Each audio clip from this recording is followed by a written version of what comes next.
ନମସ୍କାର ସମସ୍ତ ଛାତ୍ରଛାତ୍ରୀମାନଙ୍କୁ ଷ୍ଟଡି ଗୁରୁ ଓଡ଼ିଶା ଚ୍ୟାନେଲକୁ ହାର୍ଦ୍ଦିକ ସ୍ୱାଗତ। ସୁରଭି 2024 ମସିହାର କୁଇଜ୍ ବିଭାଗରେ ଦିଆଯାଇଥିବା ବିଷୟ ଆଧାରିତ କେତୋଟି ପ୍ରଶ୍ନ ଆଲୋଚନା କରିବା। କ୍ୱେଶ୍ଚିନ୍ ନମ୍ବର 1, ଓଡ଼ିଶାର ରାଜଧାନୀ କିଏ? ଉତ୍ତର ହେଉଛି ଭୁବନେଶ୍ୱର। ଭୁବନେଶ୍ୱର କେଉଁ ନୂତନ ଜିଲ୍ଲାରେ ଅନ୍ତର୍ଭୁକ୍ତ? ଖୋର୍ଦ୍ଧା ଜିଲ୍ଲା। କ୍ୱେଶ୍ଚିନ୍ ନମ୍ବର 3, ଇତିହାସ ପ୍ରସିଦ୍ଧ କଳିଙ୍ଗ ଯୁଦ୍ଧ କେବେ ହୋଇଥିଲା? ଖ୍ରୀଷ୍ଟପୂର୍ବ 61ରେ। କ୍ୱେଶ୍ଚିନ୍ ନମ୍ବର 4, କେଉଁ ଆଦିମ ଅଧିବାସୀଙ୍କ ନାମ ଅନୁସାରେ ଓଡ଼ିଶା ହେଲା? ଉତ୍ତର ହେଉଛି ଉଡ୍ର। କ୍ୱେଶ୍ଚିନ୍ ନମ୍ବର 5, କଳିଙ୍ଗ ସମ୍ରାଟ ଖାରବେଳ କେଉଁ ବଂଶର ଥିଲେ? ଉତ୍ତର ହେଉଛି ଚେଦି ବଂଶ। କ୍ୱେଶ୍ଚିନ୍ ନମ୍ବର 6, ଅଶୋକଙ୍କ ରାଜତ୍ୱ କାଳରେ ପ୍ରାଚୀନ କଳିଙ୍ଗର ରାଜଧାନୀର ନାମ କ'ଣ ଥିଲା?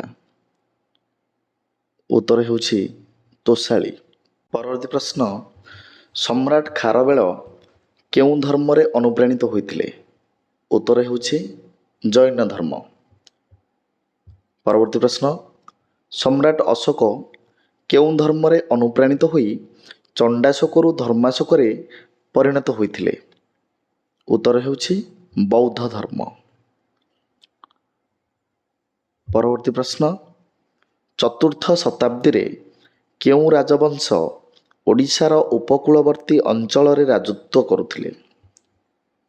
ଉତ୍ତର ହେଉଛି ମାଠର ରାଜବଂଶ। ସପ୍ତମ ଶତାବ୍ଦୀରେ କେଉଁ ରାଜବଂଶ ଓଡ଼ିଶାର ଉପକୂଳବର୍ତ୍ତୀ ଅଞ୍ଚଳରେ ରାଜତ୍ୱ କରୁଥିଲେ? ଉତ୍ତର ହେଉଛି ଶୈଳୋଦ୍ଭବ ରାଜବଂଶ। ପରବର୍ତ୍ତୀ ପ୍ରଶ୍ନ, ଅଷ୍ଟମ ଶତାବ୍ଦୀରେ କେଉଁ ରାଜବଂଶ ଓଡ଼ିଶାର ଉପକୂଳବର୍ତ୍ତୀ ଅଞ୍ଚଳରେ ରାଜତ୍ୱ କରୁଥିଲେ? ଉତ୍ତର ହେଉଛି ଭୌମକର ରାଜବଂଶ। କେଉଁ ରାଜା ସୋମବଂଶର ପ୍ରତିଷ୍ଠାତା? ଉତ୍ତର ହେଉଛି ଜନ୍ମେଜୟ 1 ମହାଭାବଗୁପ୍ତ 882 ଖ୍ରୀଷ୍ଟାବ୍ଦରୁ 922 ଖ୍ରୀଷ୍ଟାବ୍ଦ ପର୍ଯ୍ୟନ୍ତ। ପରବର୍ତ୍ତୀ ପ୍ରଶ୍ନ, ସୋମବଂଶର ଶେଷ ରାଜା କିଏ?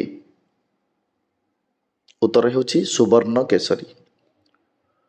ସୋମବଂଶ ପରେ କେଉଁ ବଂଶ ଓଡ଼ିଶାରେ ରାଜତ୍ୱ କଲା?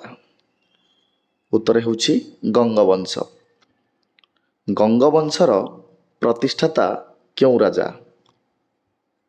ଉତ୍ତର ହେଉଛି ଅନନ୍ତ ବର୍ମନ ଚୋଡ଼ଗଙ୍ଗ ଦେବ। ଗଙ୍ଗବଂଶର ଶେଷ ରାଜା କିଏ? ଭାନୁଦେବ।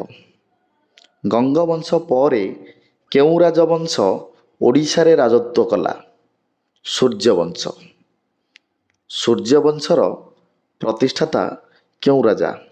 ଉତ୍ତର ହେଉଛି ଗଜପତି କପିଳେନ୍ଦ୍ର ଦେବ। ସୂର୍ଯ୍ୟବଂଶକୁ ବିତାଡ଼ିତ କରି କେଉଁ ରାଜା ସିଂହାସନ ଆରୋହଣ କଲେ? ଉତ୍ତର ହେଉଛି ଗୋବିନ୍ଦ ବିଦ୍ୟାଧର। ଗୋବିନ୍ଦ ବିଦ୍ୟାଧର କେଉଁ ବଂଶର ପ୍ରତିଷ୍ଠାତା? ଭୋଇବଂଶ। ପରବର୍ତ୍ତୀ ପ୍ରଶ୍ନ, ସୋମବଂଶର ରାଜାମାନେ କେଉଁ ଧର୍ମାବଲମ୍ବୀ ଥିଲେ? ଉତ୍ତର ହେଉଛି ଶୈବ ଧର୍ମାବଲମ୍ବୀ। ଗଙ୍ଗବଂଶର ରାଜାମାନେ କେଉଁ ଧର୍ମାବଲମ୍ବୀ ଥିଲେ? ଉତ୍ତର ହେଉଛି ବୈଷ୍ଣବ ଧର୍ମ। ସୋମବଂଶର ରାଜାମାନେ କେଉଁ ବଂଶ ନାମରେ ପରିଚିତ? କେଶରୀ ବଂଶ। କେଉଁ ରାଜା ଲଲାଟେନ୍ଦୁ କେଶରୀ ନାମରେ ପରିଚିତ? ଉଦ୍ୟୋତ କେଶରୀ। କଟକ ସହର କିଏ ପ୍ରତିଷ୍ଠା କରିଥିଲେ?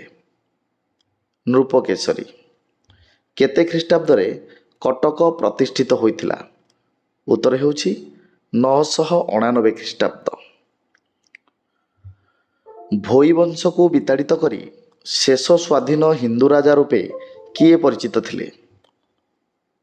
ମୁକୁନ୍ଦ ଦେବ। କଟକ ସହରକୁ ବନ୍ୟା ଦାଉରୁ ରକ୍ଷା କରିବା ଲାଗି କେଉଁ ରାଜା ପଥର ବନ୍ଧ ନିର୍ମାଣ କରିଥିଲେ? ଉତ୍ତର ହେଉଛି ରାଜା ମର୍କତ କେଶରୀ।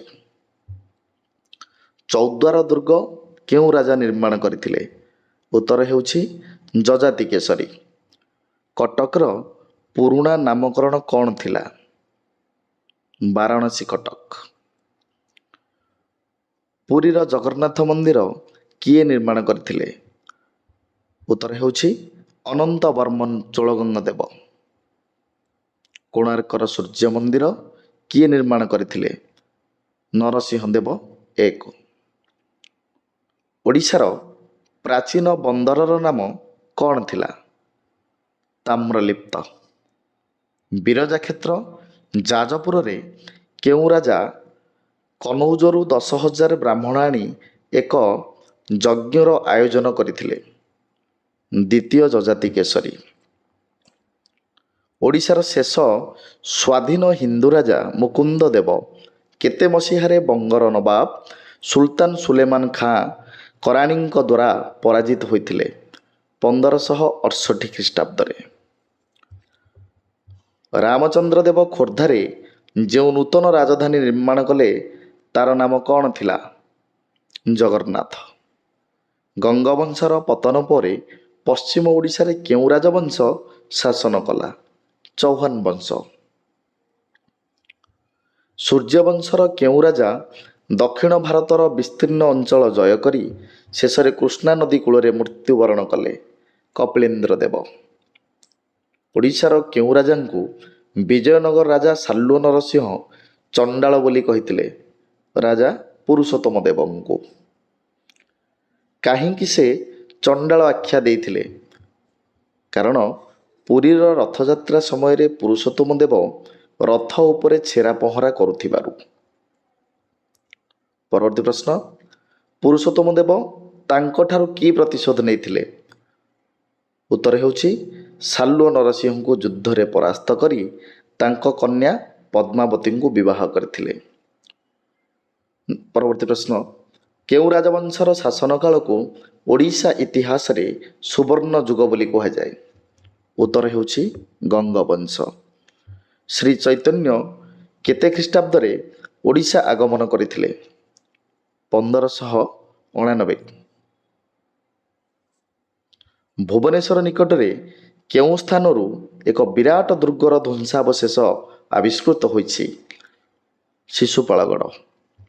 କଳାହାଣ୍ଡି ଜିଲ୍ଲାରୁ ଯେଉଁ ପୁରାତନ ଦୁର୍ଗ ଆବିଷ୍କାର କରାଯାଇଛି ତାର ନାମ କ'ଣ? ଅସୁରଗଡ଼। ଓଡ଼ିଶାର ଯେଉଁ 3ଟି ସ୍ଥାନରୁ ବୌଦ୍ଧ କୀର୍ତ୍ତି ଆବିଷ୍କୃତ ହୋଇଛି ସେହି ସ୍ଥାନ ଗୁଡ଼ିକର ନାମ କ'ଣ? ରତ୍ନଗିରି, ଲଳିତଗିରି ଏବଂ ଉଦୟଗିରି। ଓଡ଼ିଶାର 2ଟି ସ୍ଥାନରେ ଅଶୋକଙ୍କ ଶିଳାଲିପି ଦେଖିବାକୁ ମିଳେ। ସେହି ସ୍ଥାନ 2ଟିର ନାମ କ'ଣ? ଧଉଳି ଓ ଜଉଗଡ଼। ଭୁବନେଶ୍ୱର ନିକଟବର୍ତ୍ତୀ ଉଦୟଗିରି ପାହାଡ଼ରେ ଯେଉଁ ଶିଳାଲିପି ଦେଖିବାକୁ ମିଳେ ତାକୁ କିଏ ଖୋଦନ କରାଇଥିଲେ?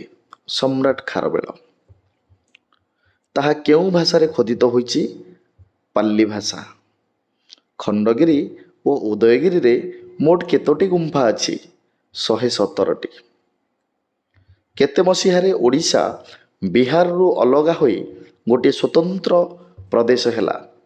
1936 ମସିହା ଏପ୍ରିଲ 1 ତାରିଖ ଦିନ। ଉତ୍କଳ ସମ୍ମିଳନୀ କେବେ ଓ କେଉଁଠି ଅନୁଷ୍ଠିତ ହୋଇଥିଲା? କଟକରେ 1903 ମସିହାରେ।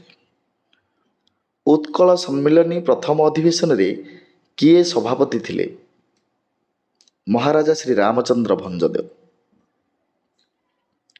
କିଏ 1930 ମସିହାରେ ଲଣ୍ଡନର ଗୋଲ ଟେବୁଲ ବୈଠକରେ ଯୋଗ ଦେଇ ଓଡ଼ିଶାକୁ ଗୋଟିଏ ସ୍ୱତନ୍ତ୍ର ରାଜ୍ୟ କରିବାକୁ ଦାବି କରିଥିଲେ?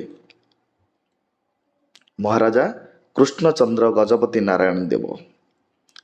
କେତେ ମସିହାରେ କେବଳ ମୟୂରଭଞ୍ଜ ଗଡ଼ଜାତ ବ୍ୟତୀତ ଅନ୍ୟ 23ଟି ଗଡ଼ଜାତ ଓଡ଼ିଶା ପ୍ରଦେଶରେ ମିଶିଗଲେ? 1948 ମସିହା ଜାନୁଆରୀ 1 ତାରିଖ। ମୟୂରଭଞ୍ଜ ଗଡ଼ଜାତ କେବେ ଓଡ଼ିଶା ପ୍ରଦେଶରେ ସାମିଲ ହେଲା? 1949 ମସିହା ଜାନୁଆରୀ 1 ତାରିଖ। ଧନ୍ୟବାଦ।